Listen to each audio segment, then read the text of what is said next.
The first day at a new school is never easy.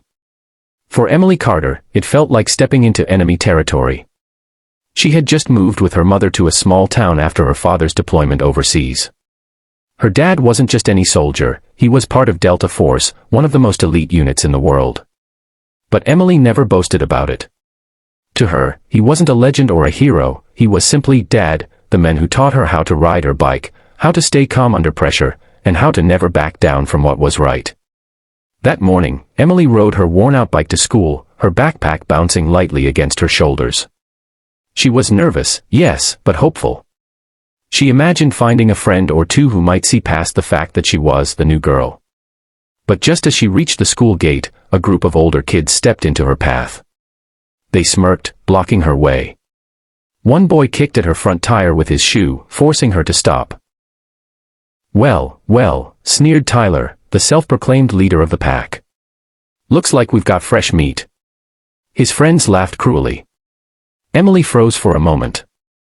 Her heart pounded, not from fear, but from the memory of her father's voice. When they try to corner you, remember, you're stronger than you think. Breathe. Stand tall. Tyler circled her bike slowly. This is our gate. You don't just roll in like you own the place. Emily wanted to ignore them, but another boy shoved her handlebar. She steadied herself, staring straight at Tyler with a calmness that unnerved him. I'm just here for school. Move. Her voice was steady, almost too steady for a girl their age. They laughed again, but something about her tone silenced the giggles quicker than they expected. Still, Tyler wasn't about to let her off easy. He grabbed her backpack strap and yanked it. What's in here? Books. Snacks. Or maybe secrets.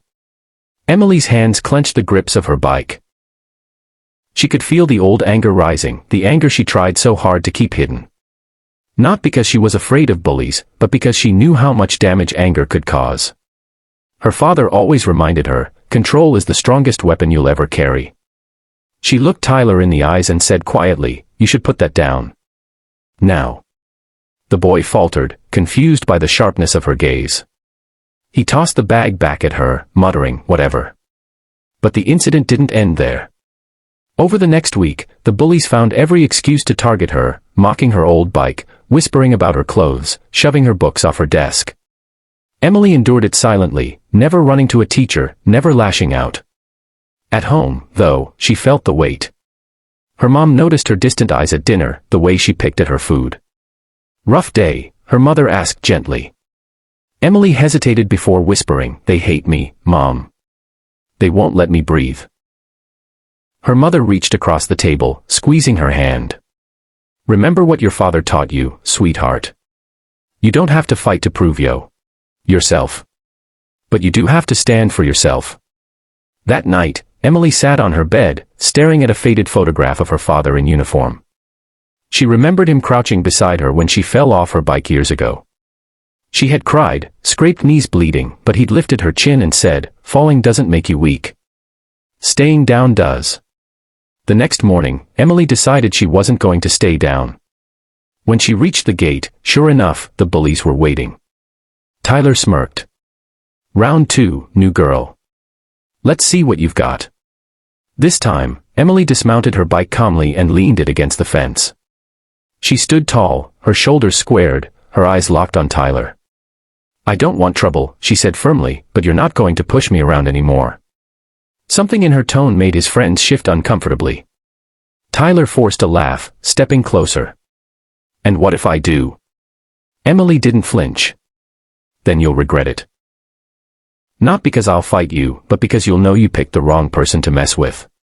Tyler reached for her arm, but before he could grab her, Emily sidestepped smoothly, the way her father had taught her when they sparred in the backyard. Tyler stumbled forward, losing his balance. His friends burst into laughter, not at Emily this time, but at him. Red-faced, Tyler straightened, glaring at her. But Emily only tilted her head, calm as stone. Go ahead, she said quietly. Try again. He didn't.